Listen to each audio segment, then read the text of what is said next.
Assalamualaikum Mas Tony Rosid. Waalaikumsalam warahmatullahi wabarakatuh, Pak Ihsan dan Apa semua kabar? Sehat pendengar Mas Radio Tony? Rasel. Alhamdulillah, Alhamdulillah. bapak dikit biasa. Iya, ini agak lebih pagi kita pagi hari ini nih. Mas Tony, apa kabar ini berita-berita di Jakarta pasca Pak Anies? Nampaknya PJ Gubernur ini melakukan langkah catur luar biasa. Cepat tanggap dan ganti orang. Anggaran pun banyak berubah ya. Ada urusan transportasi, ada urusan macam-macam cerita lah. Apa yang Mas Tony lihat dari kisah di balik kisah ini yang JIS tadinya tidak bisa dipakai sekarang malah digunakan. Mungkin amatan dari Mas Tony bisa memberikan pencerahan buat kita di pagi hari ini. Silakan Mas Tony Rasid. Dalam konteks ini memang pemimpin dimanapun dalam konteks Indonesia perlu belajar pada sikap kenegarawanan Anies. Ini kita lihat secara proporsional dan kita letakkan secara objektif. Ketika Anies di dalam pilkada 2017 itu kan luar biasa pertarungannya, luar biasa kompetisinya, ya sedikit membawa kekhawatiran pada saat itu. Tetapi ternyata kekhawatiran itu adalah asumsi yang pada akhirnya tidak terbukti. Perang narasi yang kita lihat bagi masyarakat awam yang tidak mengerti politik agak ngeri-ngeri sedap. Tapi bagi mereka yang mengerti tentang politik, ya akan menanggapinya dengan sebagai sesuatu yang normal, wajar, dan pada akhirnya akan berujung dengan sendirinya, tentu dengan kalkulasi yang objektif ya. Ketika Anies menang dari sebuah kompetisi yang fair, kompetisi yang tidak ada kecurangan, bahkan cenderung kecurangan itu dari pihak atau dugaan kecurangan dari pihak lawan pada akhirnya kalah. Anies seolah menjadi tertuduh dan kemudian dihujat, bukan karena kecurangan tapi dihujat karena tuduhan-tuduhan politik identitas, tuduhan radikalisme, tuduhan kanan, dan itu menciptakan sebuah kekhawatiran ke pikiran-pikiran publik yang pada akhirnya Anies membalikkan semua itu dengan bukti bahwa Anies menjadi pemimpin DKI untuk seluruh warga, baik yang memilihnya maupun tidak memilihnya, baik yang mendukungnya maupun yang tidak mendukungnya, baik yang menghujat atau kemudian mengapresiasinya, semua tetap diletakkan sebagai warga DKI dan diperlakukan secara sama dan setara.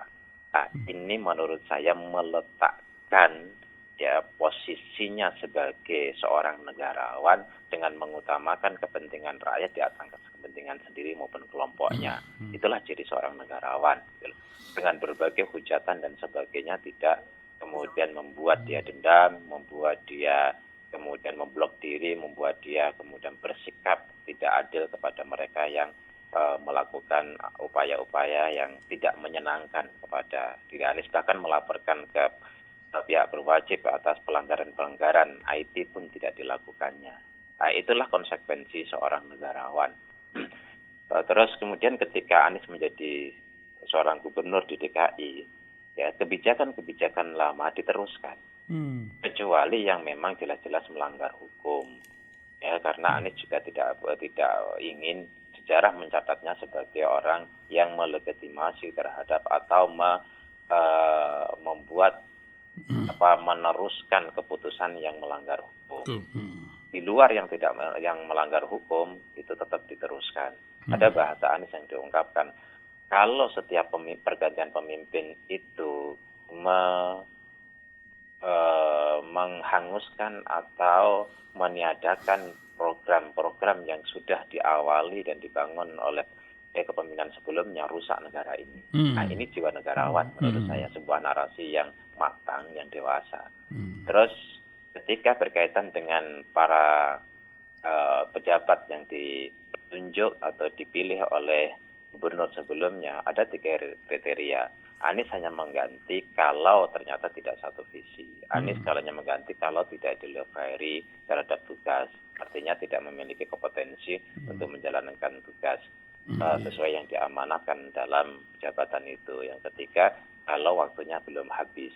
Maka disinilah seringkali terjadi protes dari sejumlah relawan yang merasa berjuang dan berinvestasi terhadap kemenangan Anies itu, kenapa mereka dipertahankan? Kenapa tidak mengambil orang-orang baru yang notabene berkeringat dalam proses mendukung Anies untuk menjadi gubernur di DKI?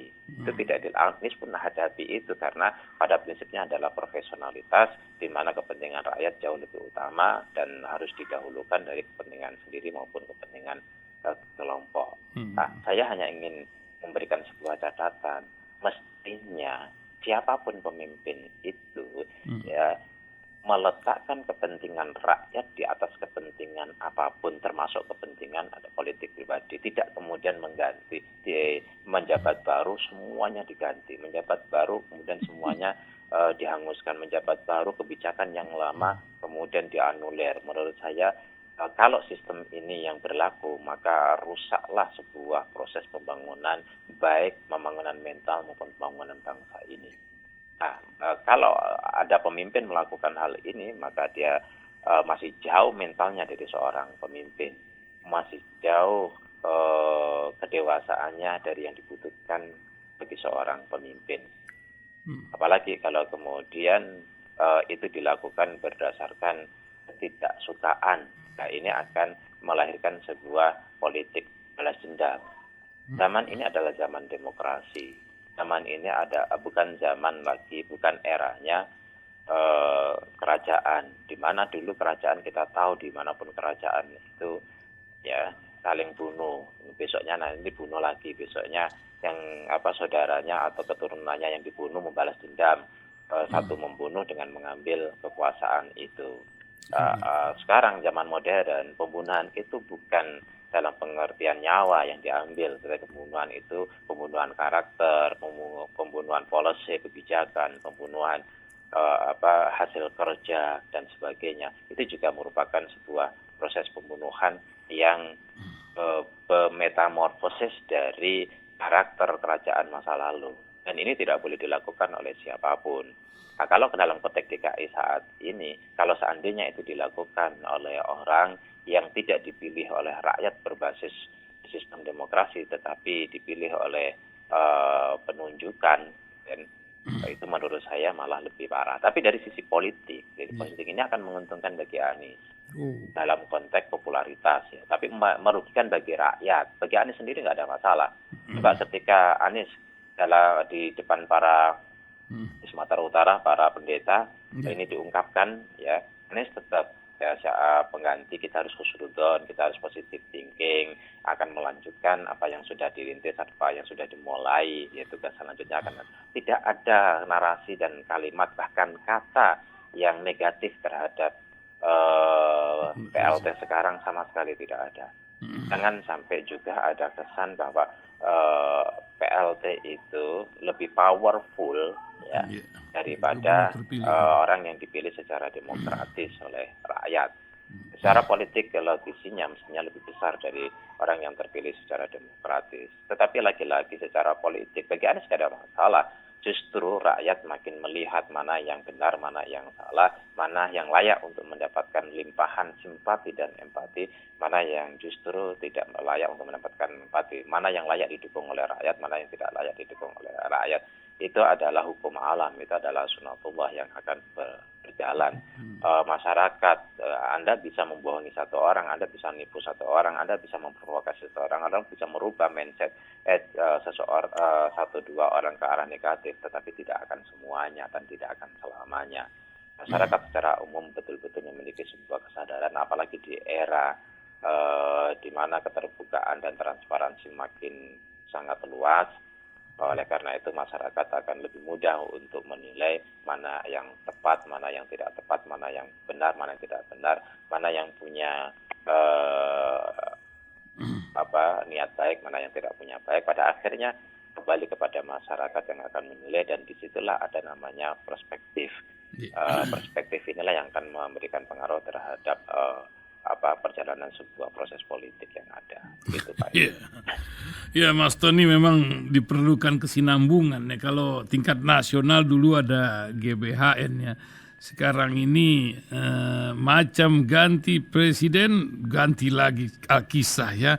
Sehingga Kita coba ada bayangkan, mohon maaf saya ya. tambahin dikit. Kita coba bayangkan, andai saja untuk kereta cepat itu pada saat itu karena hujatan terhadap Anies itu luar biasa ya. Anies salah itu seolah-olah nempel di kepala Anies itu, semua yang terkait dengan Anies itu salah. Ya. Kalau Anies itu tidak memiliki jiwa kenegarawan, semua kegiatan yang sebelumnya dipotong, ya dihentikan termasuk kereta cepat, apa yang akan terjadi? Rusak-rusakan lah negara. Iya, itu. Itu, Pak Isan. Iya. Nah, balik lagi ke tadi GBHN.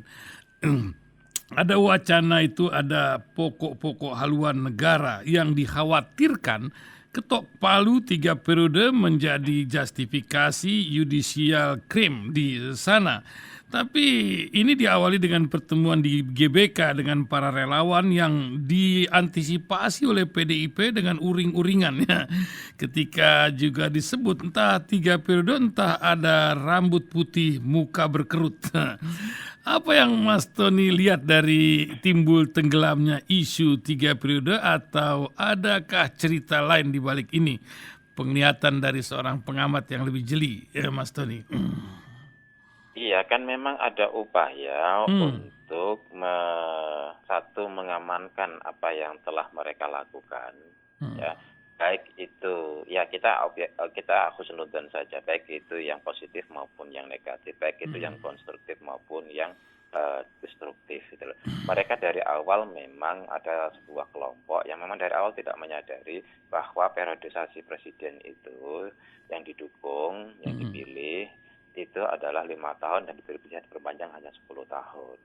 Nah, ini tidak menjadi sebuah pikiran yang kuat di dalam diri sekelompok orang itu.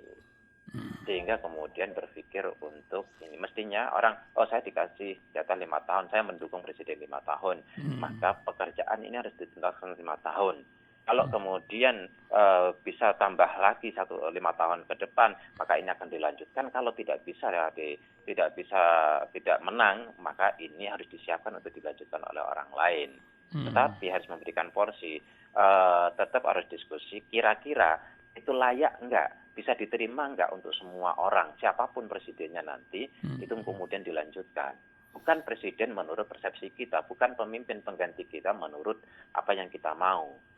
Kan? Tapi apa yang rakyat mau. Kira-kira kalau saya ini kayak marketing lah, kira-kira gitu kan, kayak produsen buat HP. Kira-kira kalau HP ini aku luncurkan, ini dimakan nggak sama konsumen? Kalau nggak dimakan, ya saya tahan. Tapi jangan kemudian kita memaksakan konsumen, kalian harus makan ini, nggak bisa. Inilah selama ini pikiran yang salah dari sejumlah kelompok itu. Nah, mereka memaksakan program ini, produk ini harus kalian makan, tidak menghitung. Kira-kira kalau produk ini rakyat makan nggak? Kalau rakyat makan, pasti pemimpin siapapun yang mengganti akan dimakan, akan dibeli, akan diambil. Gitu. Bukan apa yang menjadi mau kita, tapi mau rakyat. Harusnya. Nah, persoalannya adalah seringkali muncul gagasan, ide yang dituangkan dalam sebuah program yang tidak dipertimbangkan itu untuk diterima oleh rakyat atau tidak. Sehingga ketika ada rakyat menolak, otomatis pemimpin yang akan datang menggantinya menolak. Tapi kalau rakyat itu menerima, ya pasti tidak ada alasan pemimpin siapapun yang akan mengganti untuk tidak meneruskan. Nggak ada. Dan kalau dia meneruskan, dia berhadapan dengan rakyat, maka bikinlah produk yang bisa diterima oleh rakyat. Siapa untuk menggantinya akan melanjutkan. Kalau dia tidak melanjutkan, dia ada pada hadapan rakyat. Sayangnya seringkali ada produk yang ditawar yang tidak dimaui oleh rakyat tapi dipaksakan. Kalau tidak dipaksakan, kalau kemudian itu dilanjutkan oleh pemimpin berikutnya, pemimpin itu akan kemudian berhadapan dengan rakyat. Kalau pemimpin itu berhadapan dengan rakyat, maka pemimpin nggak mau. Nah, pemimpin itu kemudian harus mengakomodir rakyat dengan tidak melanjutkan itu. Reklamasi misalnya, protes kan luar biasa. Di situ juga ada pelanggaran banyak hukum. Kalau Anies pada saat itu paksakan untuk dilanjutkan, Kena maka lagi. yang terjadi Anies harus berhadapan dengan rakyat. Anies harus berhadapan dengan para aktivis. Anies harus berhadapan dengan para akademisi. Anies harus berhadapan dengan para LSM. Ya siapapun, ini bukan soal Anies. Siapapun yang jadi pemimpin, siapapun yang berada di lingkaran pemimpin, ketika membuat sebuah produk, gitu ya, pertimbangkan bahwa produk ini betul-betul bisa diterima oleh rakyat dengan meyakinkan apa manfaatnya untuk rakyat itu. Kalau tidak, jangan dipaksakan. Kalau dipaksakan, maka pemimpin selanjutnya, meskipun pemimpin selanjutnya adalah orang yang didukung oleh pemimpin sebelumnya, belum tentu akan dilanjutkan. Kenapa? Resikonya harus berhadapan dengan rakyat, maka kewibawaannya kalau dia harus terus-menerus berhadapan dengan rakyat, ini akan terjadi benturan dan itu akan menggerus kewibawaannya. Pada akhirnya ketika kewibawaan pemimpin tergerus akan juga menggerus kekuatan pemimpin itu sendiri dan tidak akan ada orang yang mau itu. Ya, karena itu ini pokok persoalannya di situ. Ya. Oleh karena itu ya perlu keberlanjutan. Satu-satunya cara untuk berkelanjutan bahwa produk itu dijamin diterima oleh rakyat sehingga seorang pemimpin dan orang-orang yang berada di kepemimpinan itu tidak sibuk untuk mempersiapkan pemimpin setelahnya. Biarlah rakyat yang memilih. Produkku bagus, siapapun pemimpinnya pakaian akan dimakan, pakaian akan diambil, pasti ada dilanjutkan itu. Tapi kalau produk tidak bagus, ya, dan kemudian ditolak, tidak bagus itu ukurannya rakyat menolaknya, tidak menerimanya. Kalau itu terjadi, maka yang kemudian terjadi adalah pemimpin selanjutnya tidak akan melanjutkan. Kalau kemudian kita lihat, oke, pemimpin aku dukung, kalau calon aku dukung supaya jadi MOU. MOU politik itu kan seperti kertas yang berada di tiup angin itu. Ya, kita tahu batu tulis, kita tahu antara PKS dengan Gerindra. Ya, itu seperti kertas kecil yang kemudian ketiup angin sedang kencang, ya. Dia kemana-mana, yang tidak bisa kebaca lagi, yang suratnya sudah kemana sekarang. Tidak ada itu. Itu soal komitmen personal. Ya, kalau soal itu seperti itu soal mental, soal integritas. Ini bukan kertas dan kemudian soal kondisi objektif. Kemudian masuk, ya. Celah-celah untuk melakukan amandemen ya atau celah-celah untuk melakukan 3 periode sudahlah gitu loh.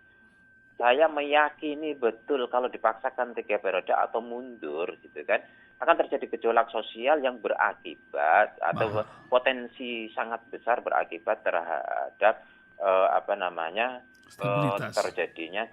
terjadinya konflik yang mahadasat yang unpredictable.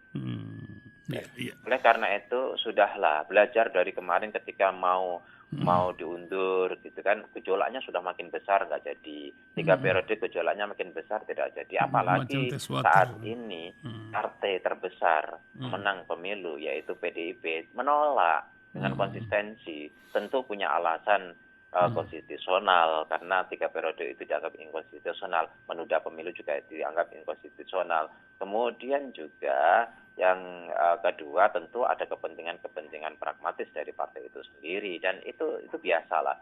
Jadi seringkali orang memahami bahwa politik itu hanya apa yang menjadi mau si A mau si B. Ini pemikiran awam.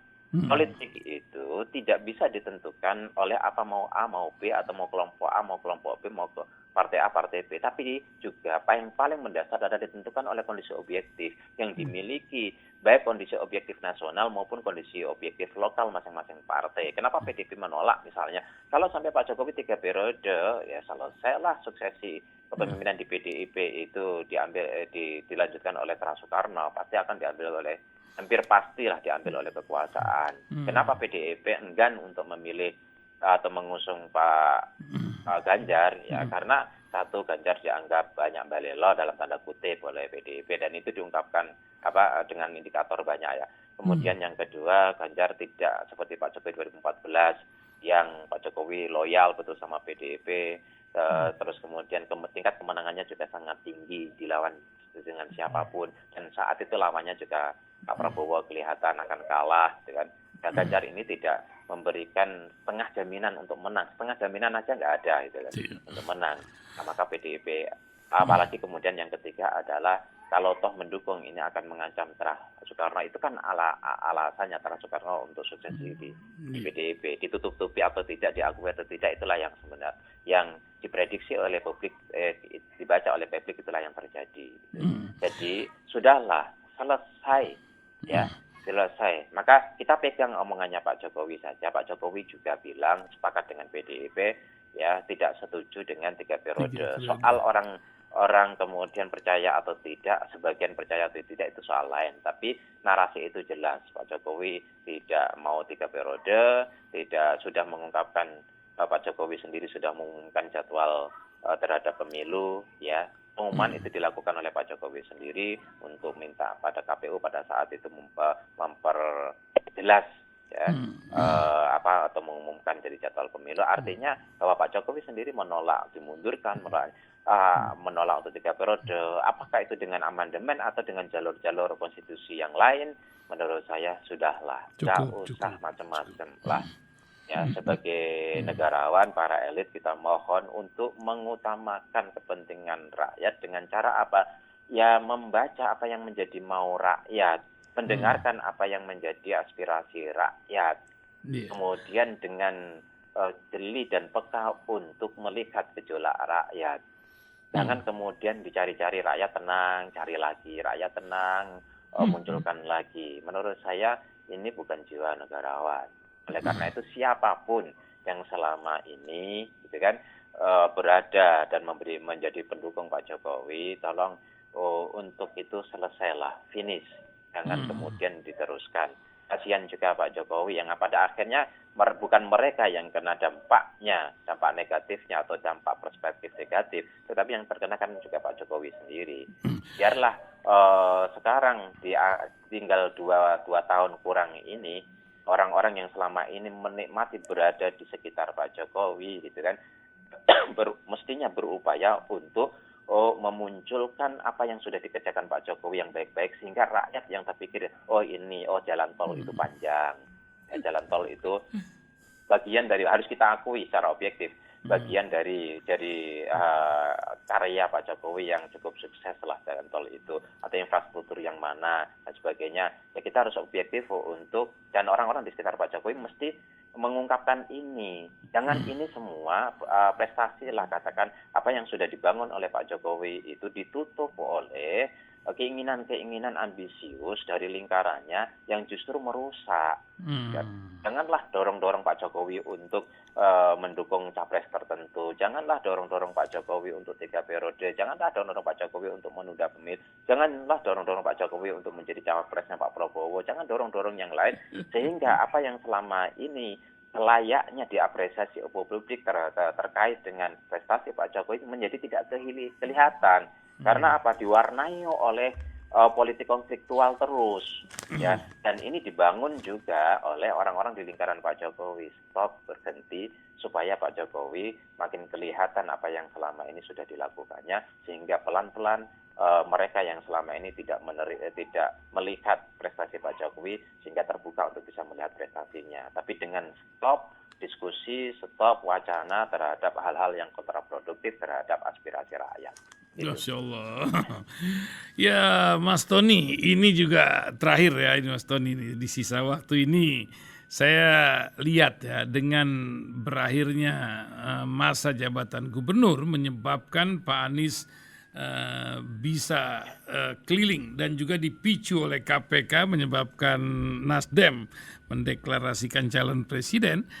Ini menyebabkan peristiwa satu kisah Munas ke-11 Kahmi di Palu itu menjadi cerita tersendiri, Mas Tony. Apa yang Mas Tony lihat dari fenomena ini di setiap tempat, di Medan, di Jawa Timur, di mana-mana euforia relawan ini luar biasa. Apakah ini akan bisa merawat, karena kan waktu pemilu ini masih lama, Bagaimana Mas Tony melihatnya ini?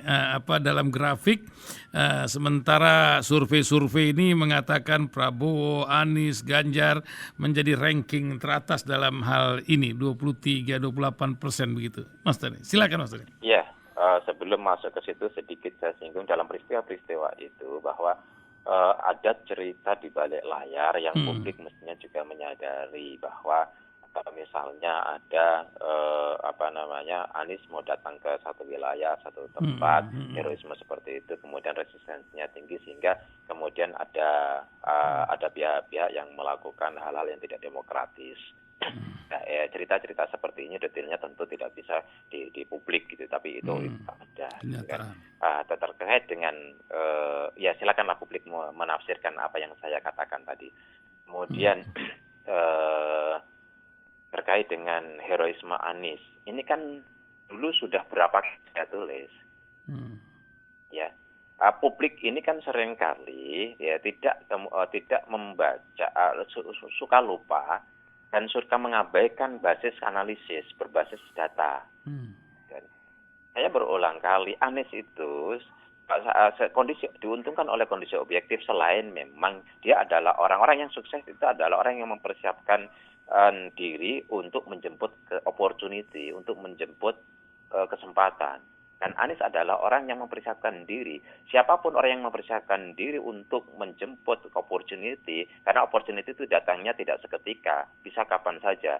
Tapi yang persoalannya bukan kapan waktu itu tiba, tapi persiapan apa yang sudah kita lakukan. Dan Anies melakukan itu ketika opportunity itu datang, ya matching, dan itu sudah saya tulis berulang kali. Kondisi objektif ya itu tepat tepat dengan apa yang dimiliki oleh Anies. Kebetulan Anies situasi publik sedang punya ekspektasi tinggi terhadap orang-orang karakter atau orang yang memiliki SDM seperti Anies, yang muncul nama Anies saat ini. Kemudian Anies kebetulan Pilpres itu 2024. Anies selesai tidak ada pemilu lagi. Yaitu tidak ada pilkada atau pilkada di 2004 semua. 2022 ada waktu 2 tahun, sekitar 2 tahun. Anies bisa berkampanye kemana-mana, Anies bisa kalau ada orang yang alergi dengan bahasa kampanye, ya Anies bisa silaturahmi kemana-mana dengan leluasa, gitu kan. Ketemulah, Anies punya kemampuannya berkomunikasi, kemampuannya punya modal prestasi, dan rekam jejaknya bagus, kedewasaannya ya dalam merespon setiap lawan atau setiap narasi cukup bagus ya. Di sini ketemu, maka dimanapun Anies itu berada akan terjadi event di Jawa Tengah. Event di Jawa Tengah gitu kan. Ya, coba kita bayangkan ini satu sekedar contoh. Sekedar contoh. Kemarin di Purwokerto itu sudah siap 7.000 sampai 10.000 massa. Ya, artinya mau datang ketika Anies mau datang ke Purwokerto. Anies karena waktunya terbenturan dengan acara yang lain atau apa, Anies tidak datang seperti itu. Dan ya di Makassar, di Medan, kemudian sebentar lagi kalau kita lihat di medsos itu akan ada acara di Sulawesi Selatan, dulu di acara Sulawesi Selatan, dulu di Jogja, begitu antusias, dan itu lintas partai, hubungan partai. Itu ada orang Golkar dan termasuk kader Golkar, kader PAN, kader P3, gitu. Itu bukan hanya orang-orang Nasdem, gitu. Artinya apa? Ya, yang pertama, sebagaimana yang saya ungkapkan tadi, ada ekspektasi begitu besar sebagian besar rakyat kepada Anies, sehingga Anies datang itu seolah-olah inilah pembawa masa depan bangsa Indonesia. Itu satu, gitu. Dan itu seperti Pak Jokowi 2014, seperti Pak SBY di 2004, gitu kan. Bahkan ini lebih herois lagi. Semakin itu dihajar dengan narasi negatif, semakin itu dibully, maka semakin besar dukungan kepada Anies. Ini kalau kita mau kalkulasi dampak politik dari dialektika narasi masing-masing pihak. Kemudian yang apa namanya, yang kedua ya karena faktor tadi ada yang nyiram bensin, gitu kan. Jadi yang nyiram bensin itu ngebully macam-macam. Ya kalau persoalan misalnya di mana itu di Bali gitu kan. Ya itu udah selesai lah. Kemudian ada yang ngebully Anies bahwa Anies itu tidak diundang tapi mendaftarkan diri. Ya akhirnya orang melacak datanya. Di Muhammadiyah Solo misalnya, Anies ini nggak ngemis-ngemis undangan. Akhirnya dari pihak Muhammadiyah mengklarifikasi itu tidak ada. Nah, ini kan sebenarnya menyiram bensin atau menyiram pupuk lah sebenarnya, bukan bensin lah. Menebar pupuk ya, yang kemudian tumbuh para relawan yang semakin besar, tumbuh para pendukung yang semakin besar.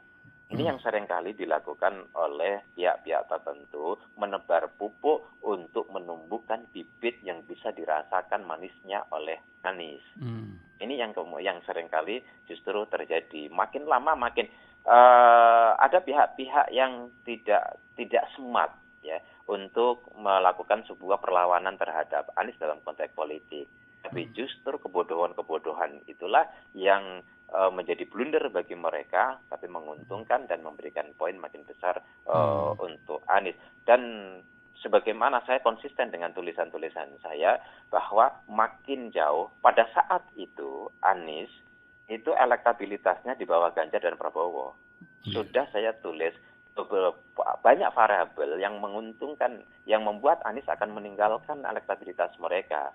Dan ini terbukti dari beberapa lembaga survei, meskipun ada satu survei yang kemudian masih meletakkan Anies nomor sekian, tapi dari beberapa survei yang kompeten itu baik yang dipublis maupun yang tidak dipublis, kebetulan saya hampir terkomunikasi dengan lembaga-lembaga survei terkenal lah, itu menunjukkan bahwa elektabilitas Anies itu mengungguli mereka. Sekarang masih di margin error, tetapi ya ke depan itu akan di luar margin error. Katakan margin errornya 2,8, margin errornya paling tinggi 3%. Gitu. Biasanya kalau margin error paling tinggi 3%, bahkan kurang dari 3%. Dan ke depan makin lama itu akan makin meninggalkan Prabowo maupun ini. Ketika Anies itu meninggalkan elektabilitas makin jauh dari mereka, makin secara psikologi makin membuat sebagian pihak panik. Panikan inilah kemudian membuat sikap-sikap politik yang irasional, sikap-sikap politik yang tidak smart, sikap-sikap politik yang makin ngawur gitu, ngawur sasarannya, makin ngawur narasinya, makin ngawur metodologinya. Itu akan justru ketika dilontarkan ke publik akan makin menguntungkan bagi Anies. Ya. Kenapa? Akan terjadi pertarungan antara, kalau sekarang kan munculnya pertarungan antara ya publik yang membaca ya, pro oligarki dan menolak oligarki. Ke depan ya secara substansial sebenarnya pertarungannya adalah politik rasional dengan politik yang irasional, politik yang berbasis pada data dengan politik yang tidak berbasis pada data, politik rasional dengan politik yang emosional. Ini yang substansinya. Ya, politik rasional dan irasional, politik yang realistis dengan irasionalitas, dan politik berbasis data dengan politik tidak berbasis data.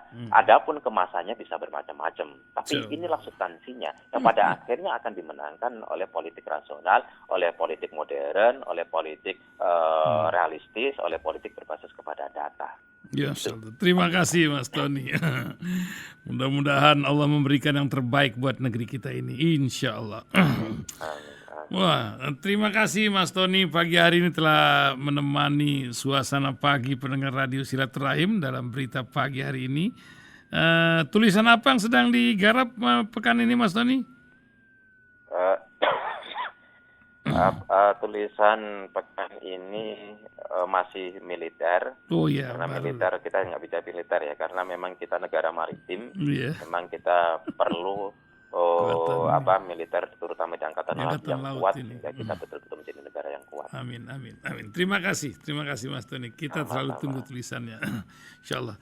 Assalamualaikum warahmatullahi wabarakatuh. Waalaikumsalam warahmatullahi wabarakatuh.